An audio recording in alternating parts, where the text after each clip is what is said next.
बिस्मिल्लाहिर्रहमानिर्रहीम। अस्सलामुअलैकुम वरहमतुल्लाहि वबरकातुहू। की हाल चाल है जी? ठीक ठाक हो? उम्मीद है अल्लाह ताला दे हुक्म दे नाल इंशाअल्लाह तुसी सारे ठीक ठाक होगे। अल्लाह ताला सब ते रहमत फरमाए। अल्लाह ताला सब नूं अपने हिफ्ज़ व ईमान दे विच रखे।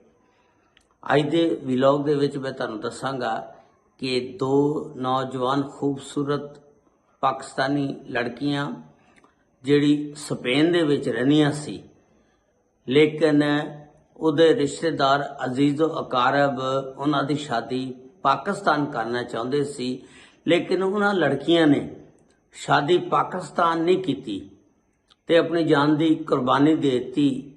ते उन्हां दी जान दे दुश्मन किहड़े किहड़े सी और उन्हां दी जान जिहड़ी सी किदां लई गई, उहदी मुकम्मल तफसीलात अज दी इस वीडियो दे विच मैं तुहानूं दसांगा।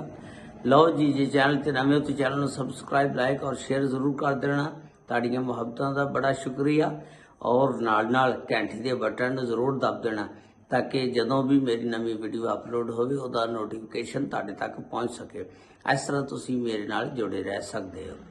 ये गुजरात दा वाकया कि एक मोहम्मद अब्बास आदमी आ, ਉਹ कमाई करने वास्ते स्पेन चले जाता। वो हर बंदे की ख्वाहिश होंदी आ कि मैं बाहर चल जा, जिहड़ी मेरे घर की गुरबत आ दूर हो जाए। मोहम्मद अब्बास जिहड़ा ये भी स्पेन चला गया, उत्थे जाके जमीनां दा काम करना शुरू कर दिता। जमीनां दे उत्ते ज़रई जमीन वगैरह यानी खेती बाड़ी का काम करना शुरू कर दिता, नौकरी कर ली। बस आस्ता आस्ता फिर इस तरह हो गया कि वह तरक्की करता गया, पैसे पूसे वाहवा कमा लए।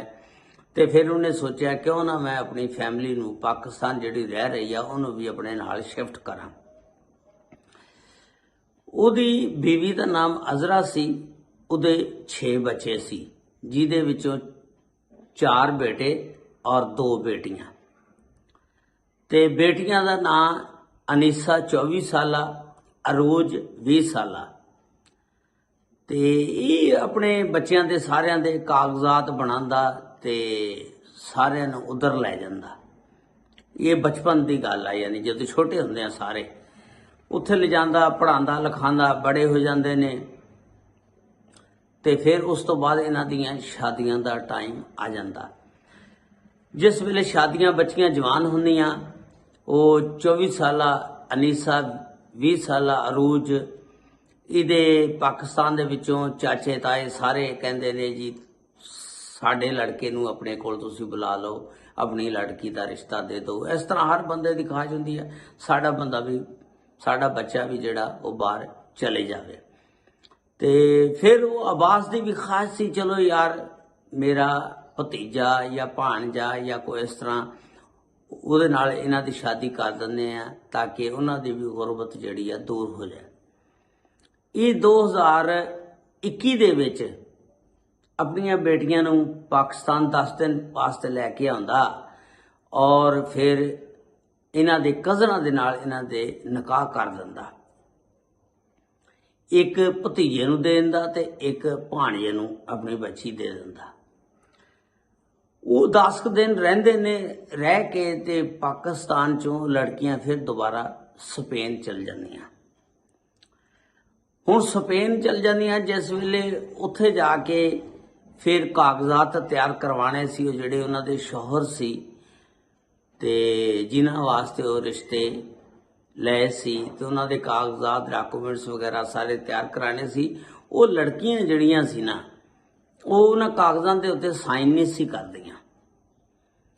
वो जिहड़ी 24 साला अनीसा, 20 साला अरूज, उन्होंने कहा कि असी स्पेन दे विच रहिंदियां, साडी इत्थे वाकफियत आ। वो साडे सिर्फ कज़न सी, उन्होंने इत्थे लियाउण वास्ते असी उन्हां नाल निकाह कर लए। जोर जरबी घरदियां ने निकाह कर दिते। असी इस फैसले ते एग्री नहीं हैगियां।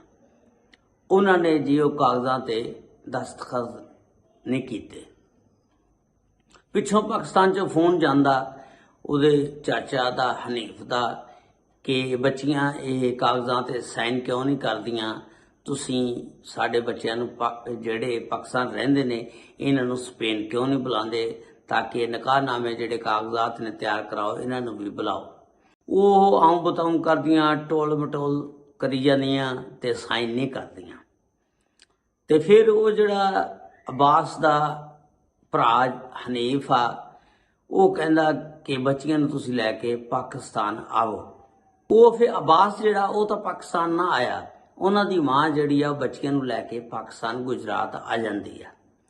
ਜਿਸ ਵੇਲੇ ਆ ਜਾਂਦੀ ਆ ਤੇ ਆਉਂਦੀਆਂ ਨੂੰ ਬੱਚੀਆਂ ਨੂੰ ਸਾਰੇ ਰਿਸ਼ਤੇਦਾਰ ਘੇਰ ਲੈਂਦੇ, ਹਾਂ ਵੀ ਤੁਸੀਂ ਸਾਈਨ ਕਿਉਂ ਨਹੀਂ ਕਰਦੀਆਂ, ਤੁਸੀਂ ਕਿਉਂ ਨਹੀਂ ਇਹਨਾਂ ਨੂੰ ਬੁਲਾਉਂਦੀਆਂ।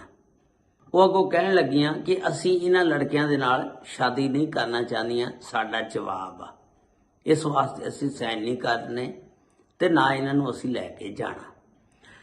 ਰਿਸ਼ਤੇਦਾਰਾਂ ਨੇ ਸਾਰਿਆਂ ਨੇ ਕਿਹਾ ਕਿ ਅਸੀਂ ਤੁਹਾਨੂੰ ਮਾਰ ਦੇਵਾਂਗੇ, ਅਸੀਂ ਇਸ ਤਰ੍ਹਾਂ ਕਰ ਦਾਂਗੇ। ਉਹਨਾਂ ਨੇ ਕਿਹਾ ਕਿ ਜਾਨ ਦੀ ਕੋਈ ਪਰਵਾਹ ਨਹੀਂ, ਜਾਨ ਦੇ ਦਾਂਗੀਆਂ, ਲੇਕਿਨ ਅਸੀਂ ਇਸ ਅਸੂਲ ਨੂੰ ਨਹੀਂ ਤੋੜਨਾ ਕਿ ਅਸੀਂ ਇੱਥੋਂ ਸ਼ਾਦੀ ਕਰਕੇ ਇੱਥੋਂ ਬੰਦਿਆਂ ਨੂੰ ਲੈ ਕੇ ਜਾਈਏ। ਅਸੀਂ ਉੱਥੇ ਹੀ ਸ਼ਾਦੀ ਕਰਨੀ ਹੈ ਜਿੱਥੇ ਜਿਹੜੇ ਮਾਹੌਲ ਦੇ ਵਿੱਚ ਅਸੀਂ ਰਹੀਆਂ ਪਲੀਆਂ। ਇਹ ਜਾਣ ਕੇ ਸਾਡੇ ਨਾਲ ਉੱਥੇ ਸੈਟਲ ਨਹੀਂ ਹੋ ਸਕਦੇ। ਕਿਸ ਤਰ੍ਹਾਂ ਸਾਡੇ ਨਾਲ ਸੈਟਲ ਹੋਣਗੇ, ਉੱਥੇ ਦੇ ਮਾਹੌਲ ਨੂੰ ਕਿੱਦਾਂ ਸਮਝਣਗੇ। ਬਹਿਰਲ ਉਹ ਬੱਚੀਆਂ ਅੜੀਆਂ ਰਹੀਆਂ, ਉਹਨਾਂ ਨੇ ਇੱਕ ਕਮਰੇ 'ਚ ਵਾੜ ਲਿਆ ਸਾਰਿਆਂ ਨੇ, ਤੇ ਵਾੜ ਕੇ ਤੇ ਉਹਨਾਂ ਨੂੰ ਮਾਰਨਾ ਸ਼ੁਰੂ ਕਰਤਾ ਬੱਚੀਆਂ ਨੂੰ। ਉਹਨਾਂ ਦੀ ਮਾਂ ਇਕੱਲੀ ਪਾਕਿਸਤਾਨ ਆਈ ਆ ਬੱਚੀਆਂ ਦੇ ਨਾਲ, ਤੇ ਮਾਂ ਬਾਹਰ ਬੈਠੀ ਆ ਹੁਣ, ਤੇ ਉਹ ਅੰਦਰ ਕੁੱਟਦੇ ਨੇ, ਮਾਰਦੇ ਨੇ, ਬੱਚੀਆਂ ਨੂੰ ਮਨਾਉਂਦੇ ਨੇ, ਬੱਚੀਆਂ ਨਹੀਂ ਮੰਨਦੀਆਂ। ਮਾਂ ਦੇ ਬਿਆਨ ਦੇ ਮੁਤਾਬਕ ਕਿ ਬਸ ਅੰਦਰੋਂ ਫਿਰ ਆਵਾਜ਼ ਆਈ ਆ ਫਾਇਰ ਦੀ, ਤੇ ਮੈਨੂੰ ਨਹੀਂ ਪਤਾ ਲੱਗਾ ਇਹਨਾਂ ਨੇ ਕਿਸ ਤਰ੍ਹਾਂ ਮੇਰੀਆਂ ਬੱਚੀਆਂ ਨੂੰ ਮਾਰ ਦਿੱਤਾ। ਬਸ ਉਹ ਉੱਥੇ ਜਿਹੜੇ ਅੰਦਰ ਵੜੇ ਸੀ ਸਾਰੇ, ਉਹਨਾਂ ਨੇ ਪਹਿਲਾਂ ਤਾਂ ਗਲਾ ਘੁੱਟਿਆ ਉਹਨਾਂ ਦਾ, ਦਬਾਇਆ, ਉਸ ਤੋਂ ਬਾਅਦ ਫਾਇਰ ਮਾਰੇ ਤੇ ਉਹਨਾਂ ਦੋਨਾਂ ਬੱਚੀਆਂ ਨੂੰ ਅੰਦਰ ਮਾਰ ਦਿੱਤਾ।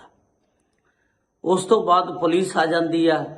ਪੁਲਿਸ ਬੱਚੀਆਂ ਦੇ ਚਾਚਾ ਹਨੀਫ ਨੂੰ, ਉਹਨਾਂ ਦੇ ਸ਼ੌਹਰ ਸ਼ਹਿਰਯਾਰ, ਕਾਸਦ, ਅਤੀਕ ਤੇ ਹਸਨ, ਇਹਨਾਂ ਸਾਰਿਆਂ ਨੂੰ ਪੁਲਿਸ ਪਕੜ ਕੇ ਥਾਣੇ ਲੈ ਜਾਂਦੀ ਆ ਔਰ ਇਹਨਾਂ ਨੂੰ ਬੰਦ ਕਰ ਦਿੰਦੀ ਆ ਔਰ ਇਹਨਾਂ ਉੱਤੇ ਨਾਮਜ਼ਦ ਪਰਚਾ ਕਰ ਦਿੰਦੀ ਆ। ਤੇ ਇਸ ਤਰ੍ਹਾਂ ਉਹ ਮਾਂ ਜਿਹੜੀ ਸੀ ਬਾਹਰ ਬੈਠੀ ਰਹੀ ਵਿਚਾਰੀ। ਹੁਣ ਇਹ ਪਤਾ ਨਹੀਂ ਵੀ ਮਾਂ ਵੀ ਵਿੱਚ ਮੁਲਵਸ ਸੀ ਜਾਂ ਨਹੀਂ ਸੀ, ਤੇ ਲੇਕਿਨ ਮਾਂ ਰੋਕ ਤਾਂ ਸਕਦੀ ਸੀ ਨਾ, ਹਾਲ ਤਾਂ ਪਾ ਸਕਦੀ ਸੀ ਨਾ। ਤੇ ਇਸ ਤਰ੍ਹਾਂ ਉਹਨੇ ਬਾਹਰ ਬੈਠ ਕੇ ਆਪਣੀਆਂ ਦੋਨਾਂ ਬੱਚੀਆਂ ਨੂੰ ਅੰਦਰ ਮਰਵਾ ਦਿੱਤਾ ਔਰ ਉਹ ਇਸ ਟਾਈਮ ਦੋਨੋਂ ਬੱਚੀਆਂ ਮਰ ਗਈਆਂ। ਤੇ ਉਹ ਸਾਰੇ ਜਿੰਨਾ ਵੀ ਖਾਨਦਾਨ ਆ, ਟੱਬਰ ਆ, ਹੁਣ ਸਲਾਖਾਂ ਦੇ ਪਿੱਛੇ ਆ। ਇਹ ਸਾਡੇ ਲੋਕਾਂ ਨੂੰ ਵੀ ਚਾਹੀਦਾ ਸੋਚਣਾ ਸਮਝਣਾ ਚਾਹੀਦਾ, ਬੱਚਿਆਂ ਦੀ ਵੀ ਰਾਏ ਲੈ ਲੈਣੀ ਚਾਹੀਦੀ ਆ। ਇਹ ਕੋਈ ਜ਼ਰੂਰੀ ਨਹੀਂ ਹੈਗਾ ਕਿ ਉਹਨਾਂ ਦੇ ਉੱਤੇ ਜ਼ਬਰਦਸਤੀ ਕੀਤੀ ਜਾਵੇ। ਅਗਰ ਨਹੀਂ ਬੱਚੀਆਂ ਮੰਨਦੀਆਂ ਸੀ ਕੋਈ ਗੱਲ ਨਹੀਂ ਸੀ, ਬੱਚਿਆਂ ਦੀ ਜਾਨ ਤਾਂ ਨਾ ਜਾਂਦੀ, ਉਹਨਾਂ ਦੀ ਖਾਹਿਸ਼ ਨੂੰ ਵੀ ਮੱਦੇਨਜ਼ਰ ਰੱਖਣਾ ਚਾਹੀਦਾ ਸੀ। ਤੇ ਕੀ ਫਾਇਦਾ ਹੋਇਆ, ਉਹ ਬੱਚੀਆਂ ਜਿਹੜੀਆਂ ਸੀ ਉਹ ਵੀ ਮਰ ਗਈਆਂ। ਇੱਥੇ ਜਿਹੜਾ ਖਾਨਦਾਰ ਰਹਿੰਦਾ ਸੀ ਉਹ ਵੀ ਸਲਾਖਾਂ ਦੇ ਪਿੱਛੇ ਚੱਲ ਗਿਆ ਔਰ ਫਿਰ ਬਾਹਰ ਮੁਹੰਮਦ ਅਬਾਸ ਜਿਹੜਾ ਉਹਨਾਂ ਦਾ ਵਾਲਦ ਸੀ ਉਹਨੂੰ ਵੀ ਪੁਲਿਸ ਨੇ ਪਕੜ ਲਿਆ ਤੇ ਪਕੜ ਕੇ ਉਹ ਵੀ ਅੰਦਰ ਕਰ ਦਿੱਤਾ। ਤੇ ਹੁਣ ਇਹਨਾਂ ਉੱਤੇ ਮੁਕੱਦਮਾ ਚੱਲੇਗਾ ਤੇ ਇਹਨਾਂ ਨੂੰ ਸਜ਼ਾਵਾਂ ਹੋਣਗੀਆਂ। ਘਰ ਉਜੜ ਗਿਆ। ਇਸ ਤਰ੍ਹਾਂ ਦੇ ਵਾਕਿਆਤ ਨਹੀਂ ਕਰਨੇ ਚਾਹੀਦੇ, ਹੋਣੇ ਚਾਹੀਦੇ। ਬੱਚਿਆਂ ਦੀ ਖਾਹਿਸ਼ ਦੇ ਉੱਤੇ ਵੀ ਜ਼ਰੂਰ ਨਜ਼ਰ ਡਾਲਣੀ ਚਾਹੀਦੀ ਆ ਵੀ ਉਹ ਕੀ ਕਹਿੰਦੀਆਂ ਨੇ। ਇਹ ਕੋਈ ਲਾਜ਼ਮੀ ਨਹੀਂ ਆਪਣਾ ਫੈਸਲਾ ਹੀ ਤੁਸੀਂ ਉਹਨਾਂ ਦੇ ਉੱਤੇ ਠੋਕਣਾ ਆ, ਤੇ ਉਹਨਾਂ ਦੇ ਰਾਏ ਦਾ ਇਹਤਰਾਮ ਜ਼ਰੂਰ ਕਰਨਾ ਚਾਹੀਦਾ। ਤੇ ਇਹ ਤੁਸੀਂ ਦੱਸੋ ਕਿ ਜਿਹੜਾ ਉਹਨਾਂ ਦੋਨਾਂ ਬੱਚਿਆਂ ਨੂੰ ਮਾਰ ਦਿੱਤਾ, ਉਹਨਾਂ ਨੇ ਘਰ ਵਾਲਿਆਂ ਨੇ ਸਹੀ ਮਾਰਿਆ ਜਾਂ ਗਲਤ ਮਾਰਿਆ, ਅੱਲਾਹ ਤਾਲਾ ਸਭ ਤੇ ਰਹਿਮਤ ਫਰਮਾਏ। अस्सलामु अलैकुम व रहमतुल्लाहि व बरकातुहू।